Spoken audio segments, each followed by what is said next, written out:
தலைவர்கள்னு சொன்னது வெறும் அரசியல் ரீதியாக மட்டும் சொல்லலை. இப்போ நீங்கள் ஒரு துறைக்கு போறீங்க, அதில் நீங்கள் சிறந்து விளங்கினீங்கன்னா அந்த ஒரு தலைமை இடத்துக்கு உங்களால் ஈஸியாக வர முடியும். அதைத்தான் நான் சொன்னேன், இன்னும் நமக்கு நிறைய தலைவர்கள் தேவைப்படுறாங்க அப்படின்ட்டு. அது மட்டும் இல்லை, ஃபியூச்சரில் அரசியலும் ஏன் ஒரு கெரியர் ஆப்ஷனாக வரக்கூடாது, அப்படி வரணுன்றது என்னுடைய விருப்பம். நல்லா படிச்சவங்க அரசியலுக்கு வரணுமா வேண்டாமா? உங்களை தான் கேட்கிறேன். நல்லா படிச்சவங்க அரசியலுக்கு வரணுமா வேண்டாமா? நல்லா படிச்சவங்க தலைவர்களாக வரணுமா வேண்டாமா? ஓகே, ஆர்வம் எனக்கு புரியுது. பட் இப்போதைக்கு படிங்க, மீதி எல்லாம் அப்புறம் பார்த்துக்கலாம். அதே மாதிரி நீங்க படிக்கும் போதே மறைமுகமாகவே நீங்க அரசியலில் ஈடுபட முடியாது. எப்படின்னா ரொம்ப சிம்பிள். நீங்கள் ஒன்றும் இல்லை, நீங்கள் டெய்லி இந்த நியூஸ் பேப்பர்லாம் படிங்களேன். படிக்க படிக்க உங்களுக்கே தெரியும், ஒரே செய்தியை ஒரு நியூஸ் பேப்பர் ஒரு மாதிரி எழுதுவாங்க, அதே செய்தியை இன்னொரு நியூஸ் பேப்பர் இன்னொரு மாதிரி எழுதுவாங்க. ஒரு செய்தியை ஒரு நியூஸ் பேப்பரில் ஃப்ரண்ட் பேஜில் ஹெட்லைன்ஸில் போடுவாங்க, அதே செய்தியை இன்னொரு நியூஸ் பேப்பரில் கடைசி பக்கத்தில் கூட போட மாட்டாங்க. நீங்கள் நியூஸ் வேற, ஒப்பீனியன் வேற, செய்தி வேற, கருத்து வேறங்கிறது உங்கள் எல்லாருக்குமே தெரிய வரும். இப்போல்லாம் பார்த்தீங்கன்னா நிறைய இந்த மெயின் ஸ்ட்ரீம் மீடியாவுக்கு ஈக்குவலாக நிறைய இந்த சோஷியல் மீடியா சேனல்ஸ்லாம் இந்த நல்லது கெட்டதுன்னு இந்த ஒப்பீனியன்லாம் கிரியேட் பண்ணுறாங்கல்ல. அதெல்லாம் நீங்கள் பார்த்தீங்கன்னா ரொம்ப ஈஸியாக ஒரு நல்லதை கெட்டதாகவும் கெட்டதும் நல்லதாகவும் நல்லவங்களை கெட்டவங்க மாதிரியும் கெட்டவங்களை நல்லவங்க மாதிரி இந்த மாதிரி புரணி பேசி ப்ரொஜெக்ட் பண்ணுறதெல்லாம் இந்த மீடியா சோஷியல் மீடியாலலாம் நம்ம பார்க்குறோம் இல்லையா. நீங்கள் எல்லாமே பாருங்கள், நீங்கள் எல்லாமே படிங்க, பட் எது உண்மை பொய்ன்னு மட்டும் அனலைஸ் பண்ண மட்டும் கற்றுக்கங்க. அப்போ தான் இந்த உண்மையிலே நம்ம நாட்டில் என்ன பிரச்சனை, நாட்டோட மக்களுக்கு என்ன பிரச்சனை, இந்த சமூக தீமைகள் பற்றிலாம் உங்களுக்கு தெரிய வரும். அது தெரிஞ்சுக்கிட்டாலே இந்த ஒரு சில அரசியல் கட்சிகள் செய்கிற இந்த பொய்யான பிரச்சாரங்களை எல்லாம் நம்பாமல் எது கரெக்டு, எது தப்பு, எது உண்மை பொய்ன்னு இதை அனலைஸ் பண்ணி பார்த்துட்டு நல்ல தலைவர்களை தேர்ந்தெடுக்கக்கூடிய ஒரு விசாலமான ஒரு உலக பார்வை உங்களால் வளர்த்துக்க முடியும். அது வந்துட்டாலே அதை விட ஒரு சிறந்த அரசியல் வேற எதுவுமே இருக்க முடியாதுங்க. அதை விட நம்ம நாட்டோட வளர்ச்சிக்கு நீங்கள் செய்ய போகிற அந்த பங்களிப்பு வேற எதுவுமே இருக்க முடியாது. ஃபைனலாக ஒரே ஒரு சின்ன விஷயம், friendship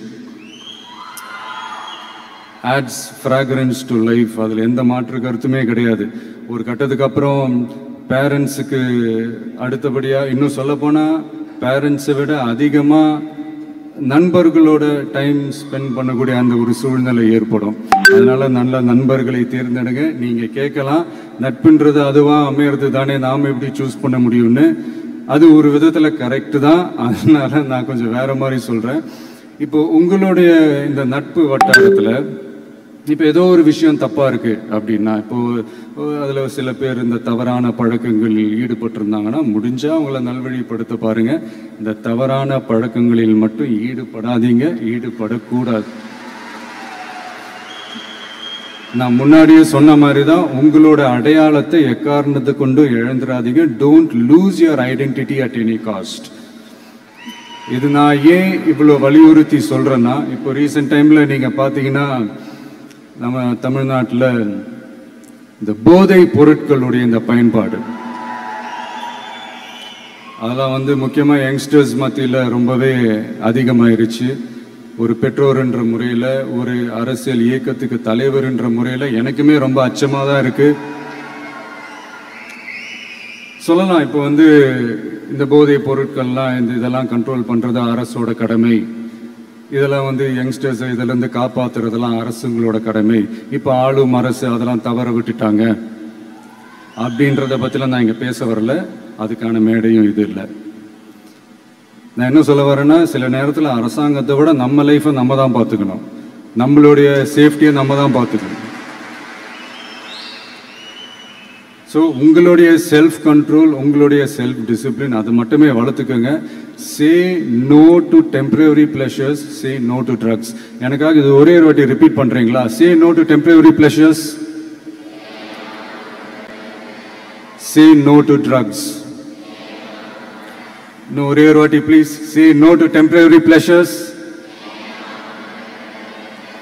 say no to drugs. Thank you. இந்த உறுதிமொழியை நீங்கள் எல்லாரும் எடுக்கணும்ட்டு நான் ரொம்ப தாழ்மையுடன் கேட்டுக்கிறேன். மற்றபடி வேற ஒன்றும் இல்லை. இந்த தேர்வில் தேர்ச்சி பெற முடியாதவங்க, நினச்ச மாதிரி மார்க்ஸ் எடுக்க முடியாதவங்க ஒன்றும் லைஃப்பில் எதுவும் டிசப்பாயிண்ட் ஆகாதீங்க. வெற்றி தோல்வி ரெண்டுமே ஈக்குவலாக பேலன்ஸ் பண்ணி போக கற்றுக்கிட்டாலே போதும். தோல்வி நம்மக்கிட்ட வர்றதுக்கே பயப்படும். Success is never ending, failure is never final. So இது மட்டும் புரிஞ்சுக்கோங்க. நான் 3ஆம் தேதி மீட் பண்ண போகிற அந்த செட் ஆஃப் ஸ்டூடெண்ட்ஸ் அண்ட் பேரண்ட்ஸுக்கும் சேர்த்து தான் இன்னைக்கு வந்து நான் பேசுகிறேன். ஏன்னா மறுபடியும் இந்த மாதிரி அட்வைஸ் பண்ணி அவங்கள நான் போர் அடிக்க விரும்பலை. ஏன்னா ஜென்ரலாகவே தெரியும் அட்வைஸ் பண்ணவங்க எல்லாருக்கும் பிடிக்காதுன்னு. ஏன்னா நானும் அப்படி தான். அதனால் ஸோ அன்றைக்கி வந்து டைரெக்டாக நம்ம வந்து ஸ்டூடெண்ட்ஸை கௌரவிக்கிற அந்த நிகழ்ச்சிக்கு நம்ம போயிடலாம். So thank you. மீண்டும் சந்திக்கும் வரை நன்றி, வணக்கம்.